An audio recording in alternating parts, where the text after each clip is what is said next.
There's another one having to do with Al Kooper of the Blues Project, if you're interested. Oh, yeah. Yeah, I see he's on the Outtakes DVD. Oh, is he? Yeah, he probably is.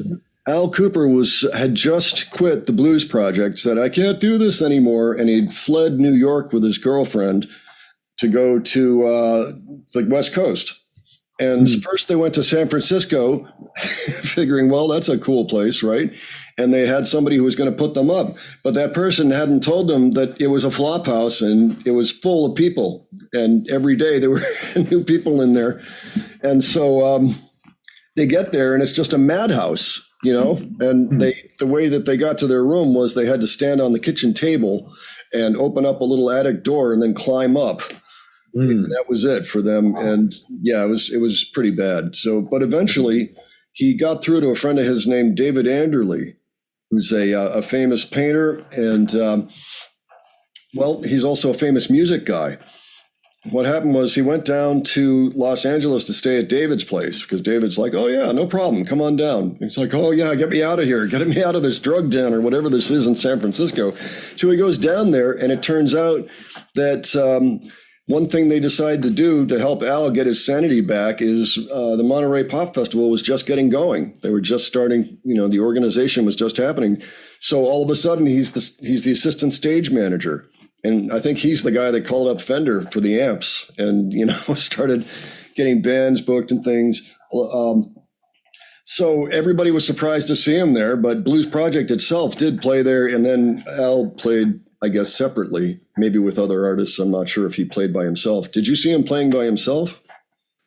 He had a band behind him. He had somebody like playing drums and like guitar and bass.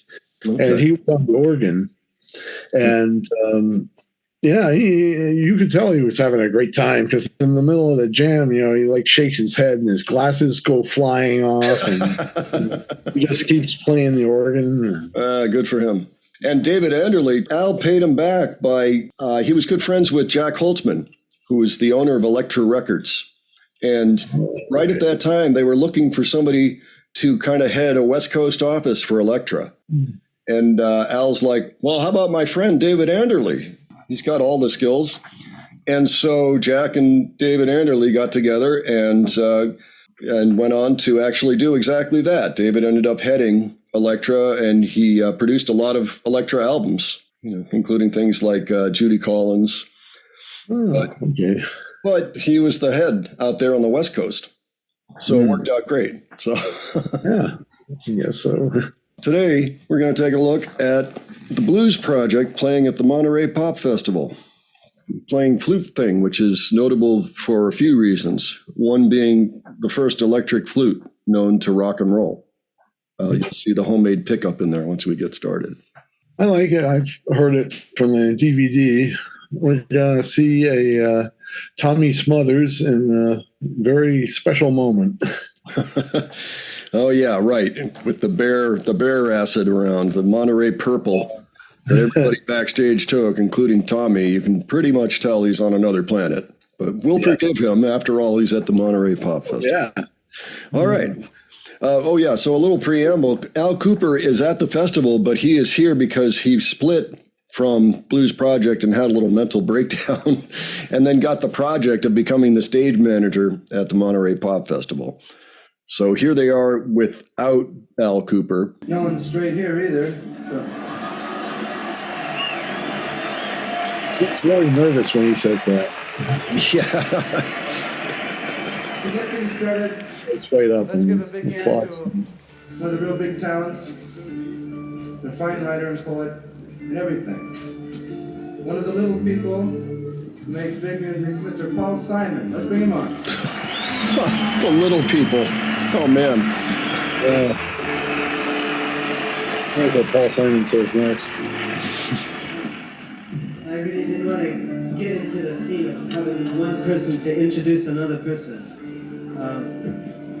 So I would like to introduce to you some friends of mine and very talented musicians from New York, the Blues Project.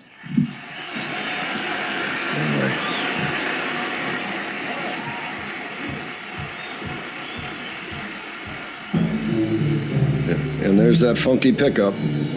Yep. Word has it he drilled the hole into his flute and just stuck some type of pickup in there for some other purpose. There was no such thing as a flute pickup. Pretty hard to mic a flute, too. Yeah.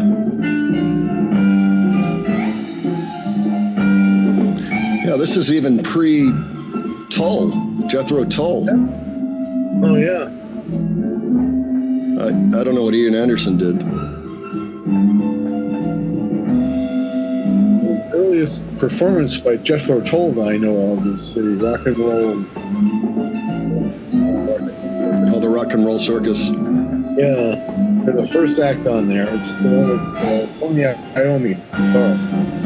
Did he have a pickup, or was he just mic'd? I think he was just mic'd. He was just mic'd, okay.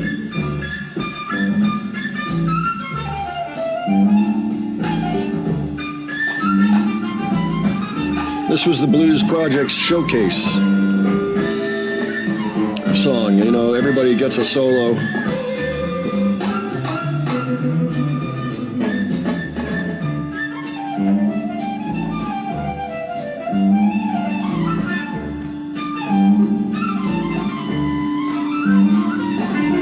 Good at it, too. Pretty good at the flute, too.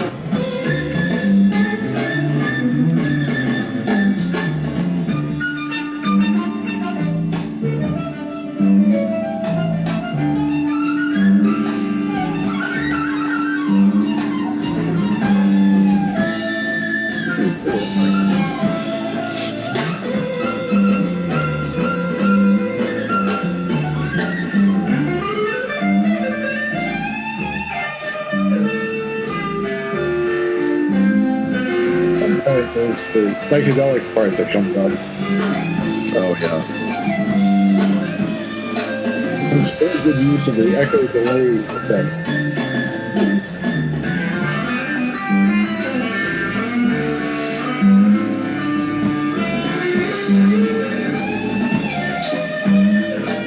So Al had quit this band, and he wanted to start a band with horns, which ended up being Blood, Sweat, and Tears. But at this time, he was worried because he'd heard about the Electric Flag, who plays at this festival, and they have horns. But he listened to them, and those horns were just like the Stax Volt horns, the Otis Redding horns, you know, the R&B horns. Not what he was thinking, and not what Blood, Sweat, and Tears did.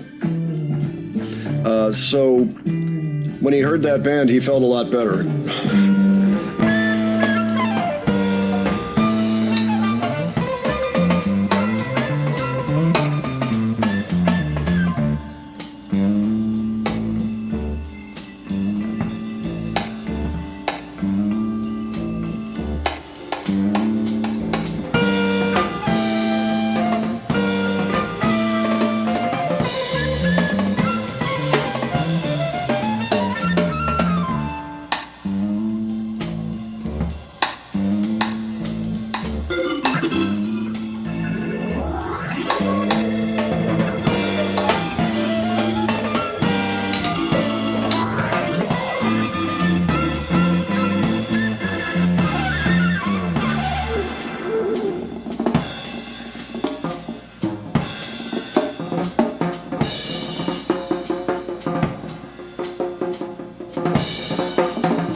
Must be that analog delay.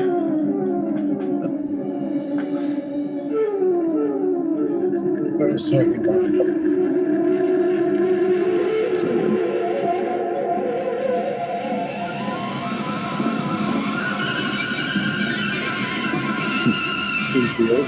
Bloomfield, yeah.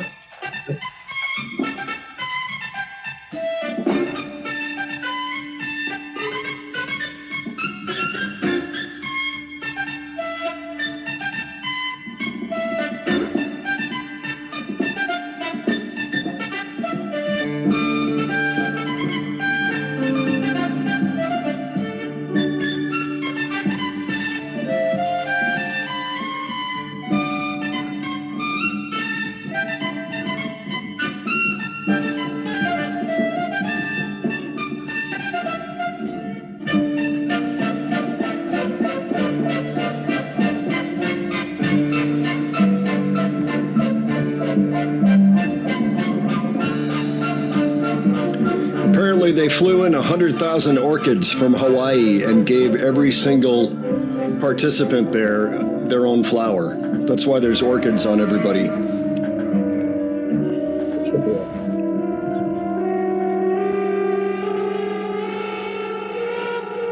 Cool.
This reminds me a little bit of Jimmy Page's solos during The Song Remains the Same movie.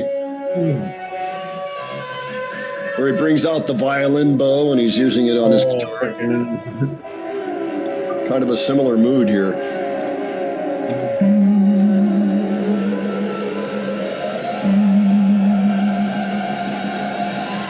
Goes back to normal.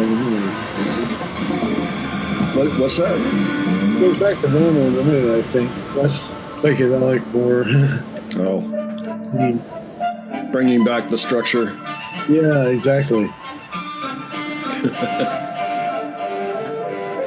He marched out all the rats and then he started in on this and the rats are like... You gotta finish bringing the rats out of the city here.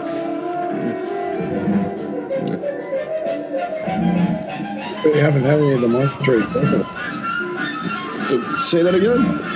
Hope they haven't had any of the Monterey Purple, the rats. Oh, yeah. Hopefully not. It'll be an ugly scene. It's just rats tripping themselves out. Yeah, it's no good if the rats are on the purple. Yeah, it's...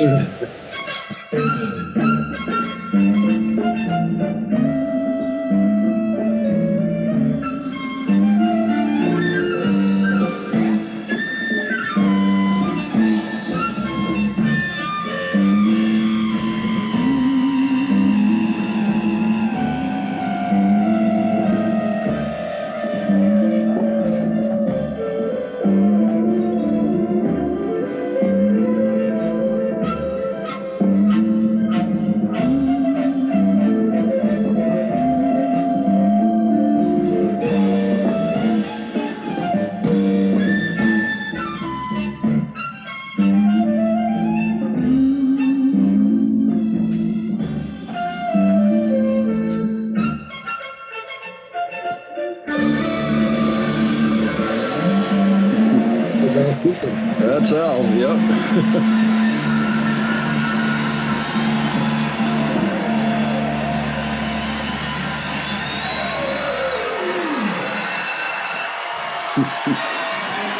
That's some pretty wacky hijinks.